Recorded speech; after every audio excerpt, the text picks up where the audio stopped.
శివ మహాపురాణం విద్యేశ్వర సంహిత 16 చాప్టర్లో 62 శ్లోకాల నుంచి పూజ చేయాల్సిన క్రమాలు చెప్తూ విశేషమైన మాసాల్లో విశేషమైన తిథి కలయికతో ఉన్న ఆ వారంలో కొన్ని చేస్తే విశేషమైన ఫలితం వస్తుంది అని చెప్పారు. శివాధీనం చ సర్వేషాం క్రమత్వేహ సర్వసిద్ధయే శాల్యాన్యస్య హవిష్యస్య నైవేద్యం శాస్త్రముచ్యతే వివిధాన్నస్య నైవేద్యం ధనుర్మాసే విశిష్యతే మార్గశీర్షే అనద్దస్యేవ సర్వామిష్ట ఫలం భవేత్.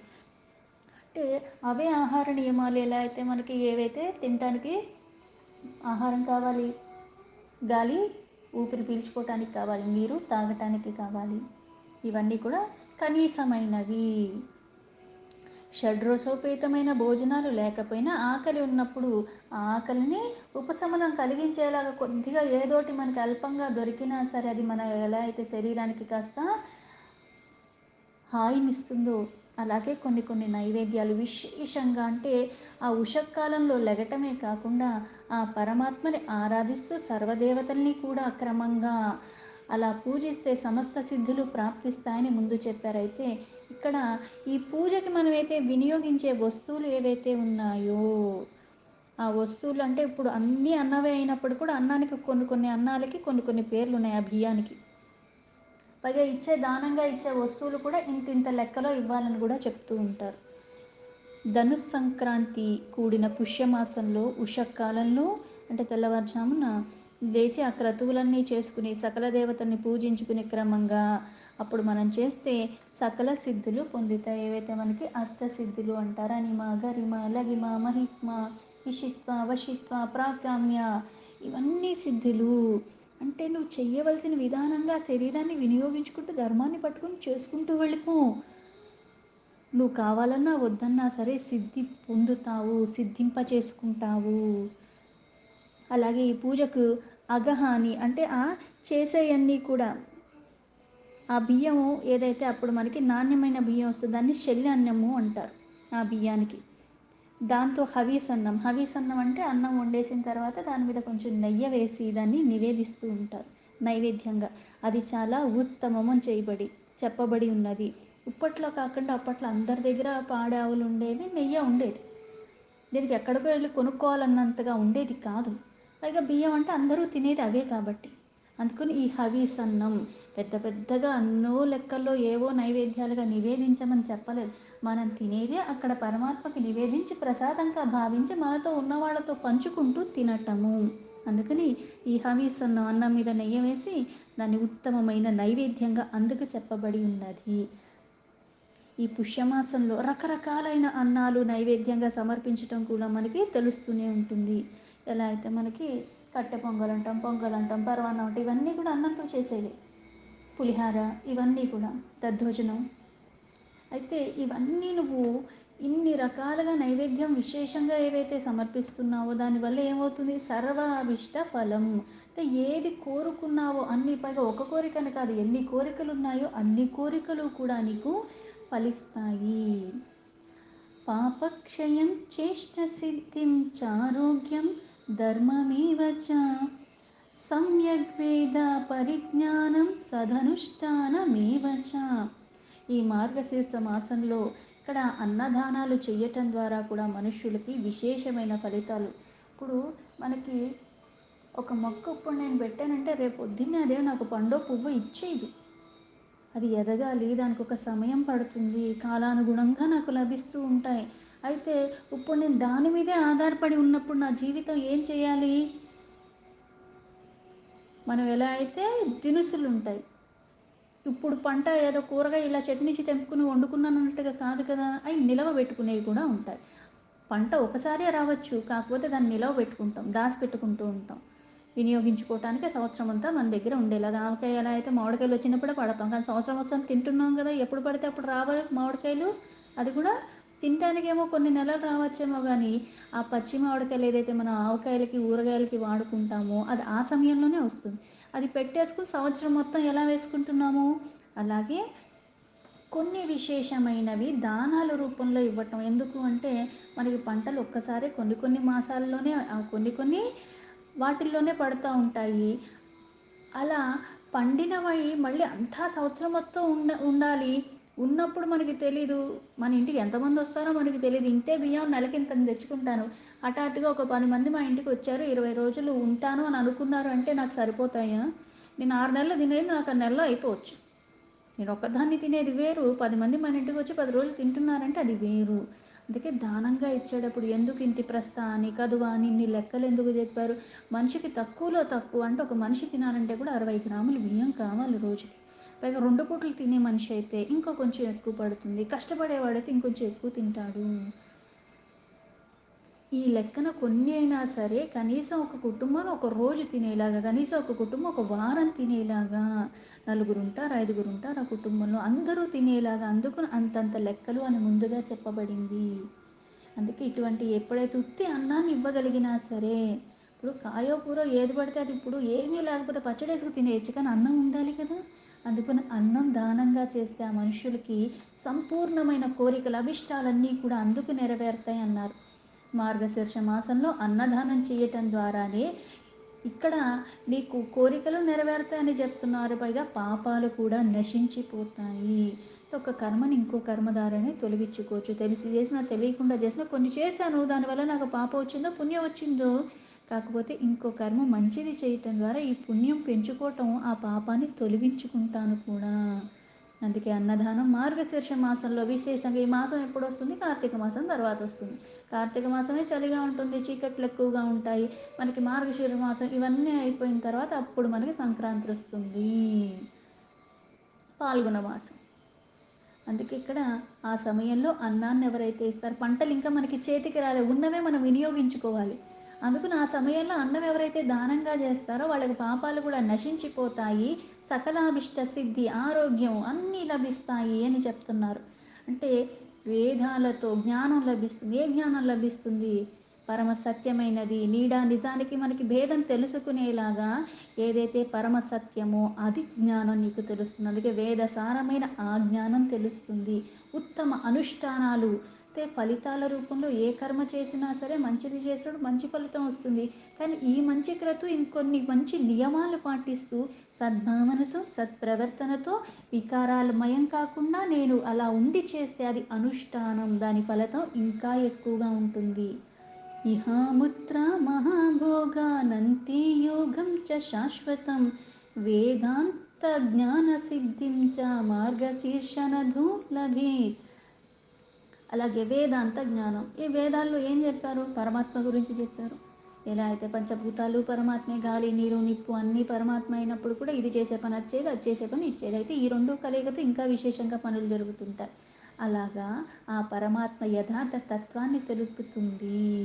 ఏది సత్యము ఏది అసత్యము, నిరాకారకి ప్రతీకైన పరమాత్మ అన్నిటా అంతటా ఎలా ఉంటున్నాడు, దేని ద్వారా ఏ క్రతువులు జరుగుతున్నాయి, ఇన్ని జరిగినప్పటికీ కూడా నువ్వు మళ్ళీ దేనితోనూ సంబంధం లేకుండా మళ్ళీ నీ కర్తవ్యాన్ని నుంచి వైదొలగకుండా వికారాలు రానివ్వకుండా అలా ఎలా ఉండగలవు? ఆ పరమాత్మను పట్టుకోవటం, అలా పట్టుకుంటేనే అది సాధ్యమవుతుంది.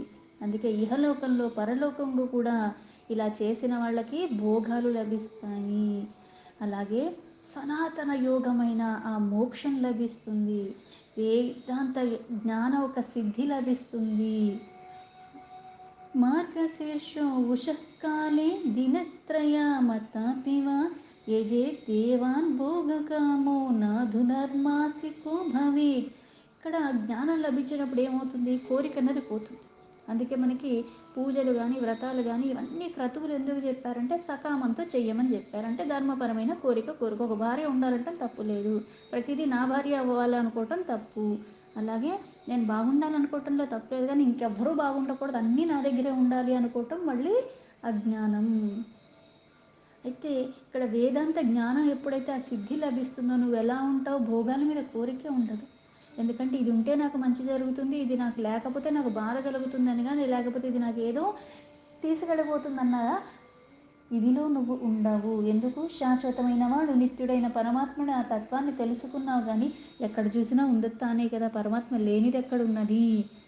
ఈ రూపంలో కాదు, ఆ రూపంలో ఏ రూపాన్ని చూసినా నాకు చూడగలిగే శక్తి ఇస్తున్నాడు. అక్కడక్కడ ప్రకటితమవుతుంది కూడా పరమాత్మ అన్న జ్ఞానం వస్తుంది. అందుకే భోగిచ్చ తొలగి కోరికే పరమాత్మ అయిపోతాడు. పరమాత్మే అంతటా ఉన్నాడు. అది తెలుసుకునే ప్రయత్నాన్ని ఆ జిజ్ఞాసతోనే ఉంటావు. అందుకే కనీసంలో కనీసం అంటే విశేషంగా కొన్ని నెలలని చెప్పారు. 12 నెలలంటే ఆ 12 నెలలు కూడా నీకు సాధ్యం కాకపోవచ్చు. కొన్ని కొన్ని మన ఆశ్రమానికి తగ్గట్టుగా మనకున్న బాధ్యతలు ఇవన్నీ ఆదరాబాదరాలో ఉంటూ ఉంటాం. అయితే కనీసంలో కనీసం ఏదైతే చైత్రమాసం చెప్తారో, మాఘమాసం చెప్తారో, వైశాఖ మాసం చెప్తారో, అలాగే కార్తీక మాసం, మార్గశీర్ష మాసం. ఈ కనీసంలో కనీసం ఇట్లాంటి విశేషమైన మాసాల్లో అయినా సరే కొన్ని క్రతువులు నువ్వు చేయటం ద్వారా, పైగా మనకి ప్రతి మాసానికి కూడా చెప్తారు మాసం అంతా చేయగలిగితే పర్వాలేదు, కానీ అలా సాధ్యం కానప్పుడు కనీసం ఒక పక్షం, కనీసం ఒక వారం, కనీసం కొన్ని 5 రోజులు లేదా 3 రోజులు లేదా ఒక్క రోజైనా అని చెప్తారు. అంటే ఏది వీలైతే అది, వీలు కాలేదు కదా, లేకపోతే ఈసారికి ఇది అవ్వలేదు కాబట్టి అని మొత్తానికి వదిలేయకుండా ఎంత వీలైతే అంత. కానీ త్రికరణ శుద్ధిగా 30 రోజులు చేసిన వాడికి అంత ఫలితం రాకపోవచ్చు. ఒక్కరోజు చేసిన వాడికి ఎక్కువ రావచ్చు. ఎందుకు? వాడు ఎలా చేస్తున్నాడు, ఎంత భక్తితో చేస్తున్నాడు. వికారరహితంగా ఉండి చేయటంలో ఎప్పుడు విశేషమైన ఫలితం వస్తుంది. వాడు ఒక్కరోజు చేస్తేనే అంత వచ్చింది, నేను 30 రోజులు చేసినా నాకు రాలేదు కాబట్టి నేను చేయటం మానేస్తాను అనుకోవటం కాదు. నేను ఏం కర్మలు చేసున్నానో, పైగా నాలో ఇంకా ఎంత మార్పు రావాలో అందుకోసం నాకు కొన్ని దూరంగా పెట్టాడు, కానీ నా శ్రేయస్సు కోసమే మళ్ళీ అవి దూరంగా పెట్టాడన్న జ్ఞానం ఉండాలి మనకి. అందుకే మనుష్యులు మార్గశీర్ష మాసంలో ఉషక్కాలంలో తక్కువలో తక్కువ 3 రోజులైనా సరే తెల్లవారుజాము ఉషక్కాలంలో లెగటము, ఆ దేవతల్ని పూజించటము ఇలా చేసి, అలాగే పౌష్యమాసంలో కూడా చెయ్యటం ద్వారా వాళ్ళకి విశేషమైన ఫలితం వస్తుంది.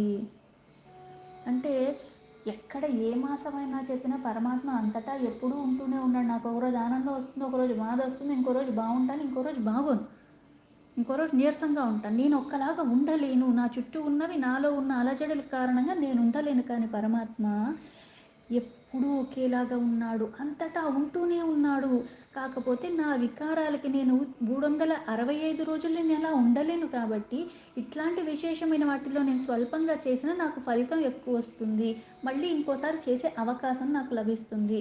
అందుకే ఇక్కడ మార్గశిర్ష మాసమైనా సరే, పౌష్య మాసమైనా కొన్ని కొన్ని మాసాల్లో లెగుస్తున్నాం. లేచి కొన్ని చేసి దానివల్ల కొంచెం లబ్ధి పొందుతున్నాం. రోజు చేస్తే అంతకన్నా ఎక్కువ వస్తుంది కదా. ఇప్పుడు పొద్దున్నుంచి రాత్రి దాకా అంటే వేరే వేరే పనులు ఉంటాయి. పొద్దున్న లెగంగానే మనం అప్పటికప్పుడే ఎక్కడికి వెళ్ళిపోయి చెయ్యట్లేదు కదా.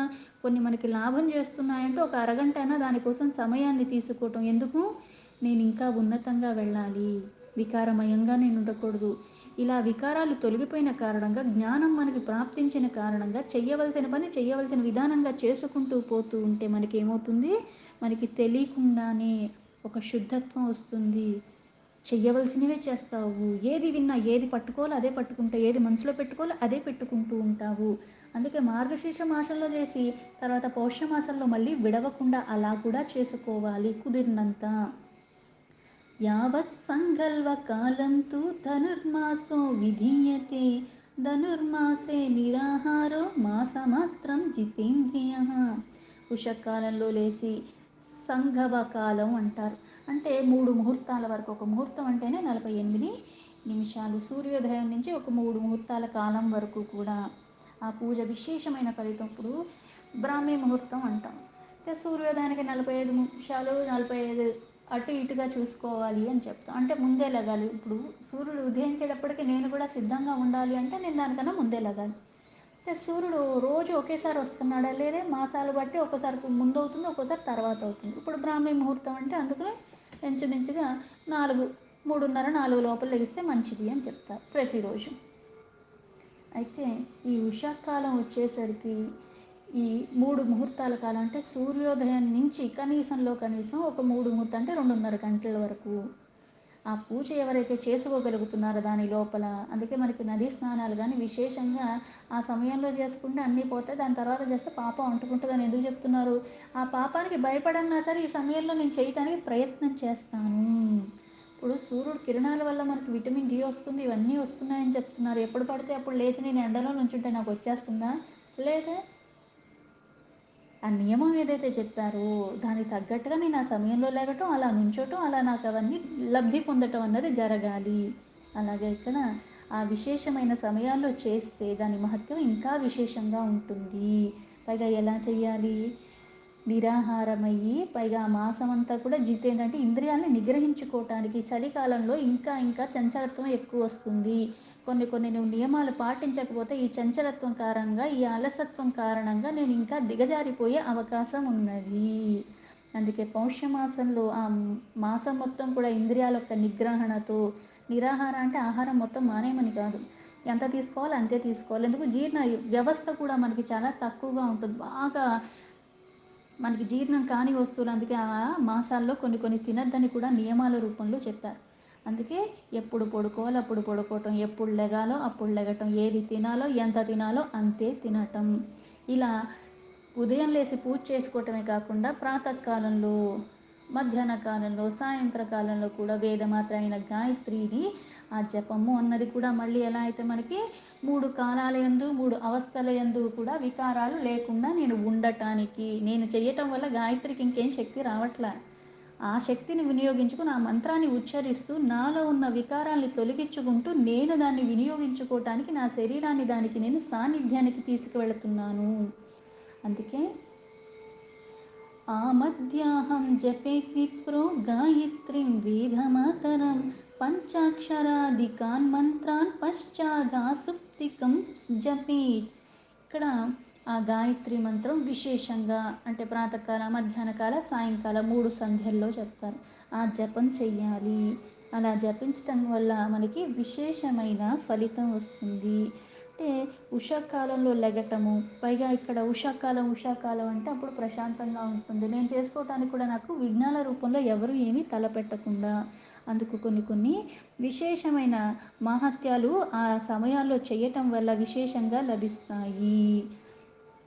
ఇక్కడ ఆ గాయత్రి మంత్రాన్ని జపం చేయటం, అలాగే దాని తర్వాత నిద్రపోయే సమయం వరకు కూడా పంచాక్షరాది మంత్రాలను జపించటము, అట్లా చేయటం కూడా విశేషమైన ఫలితం వస్తుంది. పంచాక్షరి కానీ గాయత్రి ఏదో ఒకటి ఆ మంత్రాన్ని మన లోపల మననం జరుగుతూ ఉండాలి. జ్ఞానం లబ్ధ్వా చ దేహాంతే విప్రో ముక్తిమవాప్నుయాత్ అన్యేషాం నరనారీణాం త్రిస్నానేన జపేంచ. అంటే ఈ పంచాక్షరి కానీ గాయత్రి కానీ ఇలా చేయటం వల్ల ఏమవుతుంది? జ్ఞానం లభిస్తుంది. ఆ జ్ఞానం లభించటం ద్వారా అప్పుడు శరీరం విడిచే సమయం అయినప్పటికీ నేను ఇంకా తినలేనిది ఏదో ఉంది, నాకు ఇంకా కావాల్సిందే ఉంది, ఆ మనవడికి పెళ్ళి అవ్వలేదో, లేదా నా కొడుకు పెళ్ళి అవ్వలేదో, లేకపోతే వాడి మనవడు పుట్టలేదో, మనవడికి మనవడు పుట్టలేదో, లేకపోతే వీళ్ళని ఇంకా చూడకుండా పోతున్నాను, ఇట్లాంటి వెర్రి తొర్రి ఆలోచనలు వస్తున్నాయంటే నీకు జ్ఞానం రాలేదు.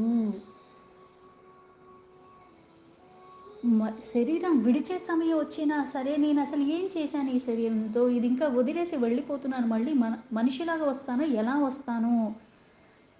అయితే వెళ్ళే లోపలైనా సరే దీన్ని నేను జన్మను సార్థకం చేసుకునేలాగా, అందుకే జ్ఞానం ఎవరికి లభిస్తుంది? కొన్ని కొన్ని క్రతువులు చెయ్యగా దాన్ని పట్టుకోవటానికి మనకి బుద్ధి సహకరిస్తుంది. దాని కారణంగా కొన్ని తెలుసుకునే ప్రయత్నం చేస్తాము. అందుకే ఇక్కడ ఈ మంత్రాన్ని జపించటం ద్వారా ఆ ఇంద్రియాలన్నవి నిగ్రహంలోకి వస్తాయి. చంచలత్వాన్ని వీడతాం. లేకపోతే మరణాన్న సమయంలో కూడా నేను ఆ పరమాత్మ యందు ఇట్లాంటివి కాకుండా మళ్ళీ ఇంకా ఏదో కోరిక మిగిలిపోయిందని ఆ కోరిక మీదే ప్రగాఢంగా ఉంటుంది. తినవలసింది ఏదో తినలేదనో, లేకపోతే ఇంకేదో నగలు కావాలనో, మళ్ళీ నా నగలు ఏమైపోతాయి, నా బట్టలు ఏమైపోతాయి, నా ఆస్తి ఏమైపోతుంది, ఇట్లాంటి ఆలోచనలు కాదు ఆ సమయంలో రావాల్సింది. అందుకే జ్ఞానం పొంది ఇటువంటి జపాలు చేసే వాళ్ళకి అంత్యకాలంలో ఏమవుతుంది? ఆ శరీరం విడిచేటప్పుడు మోక్షప్రాప్తి లభిస్తుంది. ఎందుకు? చెయ్యగా దాని అందే మనస్సు ఉంటుంది. ఆ మరణ సమయం ఆసన్నమైనప్పుడు కూడా అలవాటైపోయింది కాబట్టి ఆ జపమే చేసుకుంటూ శరీరాన్ని వదిలేస్తాను, అందుకు మోక్షం వస్తుంది. అందుకే భగవద్గీతలో ఎలా అయితే అంత్యకాలంలో దేన్నైతే స్మరించుకుంటూ ఆ శరీరాన్ని వదులుతావో అదే నీకు లభిస్తుంది అన్నారు. దేన్ని స్మరించాలన్న జ్ఞానం నాకు ఎలా కలుగుతుంది? నేను నిత్యము కొన్ని చెయ్యగా, అందుకే నిత్యం నైమితిక కామ్యాని ఇన్ని క్రతువులు చెప్పారు. చెయ్యగా ప్రక్షాళన కారణంగా, శుద్ధత్వం కారణంగా, ఆ మనస్సులో మనకి వికారాలు లేని కారణంగా పట్టుకోవాల్సిన దాన్ని పట్టుకోవాల్సిన సమయంలో కాకుండా ఎప్పుడూ దాన్నే పట్టుకునే ప్రయత్నంలోనే నేను ఉంటాను. అందుకే మోక్ష ప్రాప్తి లభిస్తుంది. ఎవరికి లభిస్తుంది? అందరికీ. ఎవరు అలా చేయగలుగుతున్నారో త్రికాలాలలో స్నానం చేయటం, ఇక్కడ మళ్ళీ మానసికంగా, శారీరకంగా, వాక్కు రూపంలో కూడా మంత్రాన్ని నిరంతరము జపం చేయటం ద్వారా శుద్ధి చెందుతున్నారు. అటు నరులైనా, స్త్రీలైనా, ఎవ్వరైనా సరే చేసిన వాళ్ళకి అది కలుగుతుంది. అందుకే వాళ్ళు శుద్ధి అవుతున్నారు. సదా పంచాక్షరస్యేవ విశుద్ధం జ్ఞానమప్యతే ఇష్టమంత్రాన్ సదా జప్త్వా మహాపాప క్షయం లభేత్. ఇలా జ్ఞానము పొంది శరీరాన్ని విడిచిన వాళ్ళు మోక్షాన్ని ఎలా పొందుతున్నారో, త్రికాలాలలో ఆ స్నానం చేయటం, మంత్రాన్ని జపించటం నిరంతరం ఎవరైతే చేస్తున్నారో వాళ్ళకి విశుద్ధ జ్ఞానం పొందుతున్నారు. విశుద్ధ జ్ఞానం అంటే మనకి ఎలా అయితే తెలుసుకోవాల్సిన దాన్ని తెలుసుకోవటం, తెలుసుకుని మళ్ళీ నేను అదే ఆచరించటము, ఆచరిస్తూ ఆచరిస్తూ దాన్నే మళ్ళీ స్మరించటము, ఇలాగా నేను అది తప్పితే ఇంకా వేరే వాటి మీద ధ్యాస లేకుండా ఉంటాను. అందుకే ఆ జ్ఞానం ఎవరికైతే లభిస్తుందో, ఆ ఇష్టమంత్రాన్ని అంతలాగా ఎవరైతే విడవకుండా జపం చేస్తూ ఉంటారో ఎటువంటి మహాపాపాలైనా సరే నశించిపోతాయి. అయితే ఇక్కడ ఇష్టమంత్రం అంటే ఇప్పుడు నాకు ఒక నామం ఇష్టం. ఆ నామంకి ఒక రూపం ఉంది. ఆ రూపాన్ని నేను చూస్తూ ఉంటాను. ఆయన మంత్రాన్ని జపిస్తూ ఉంటాను. కనుక ఏ మంత్రమైనా అది మళ్ళీ పరమాత్మ అన్న భావనతో చెయ్యాలి. అందుకని ఇష్టమంత్రం ఏదుందో దాన్ని పట్టుకో.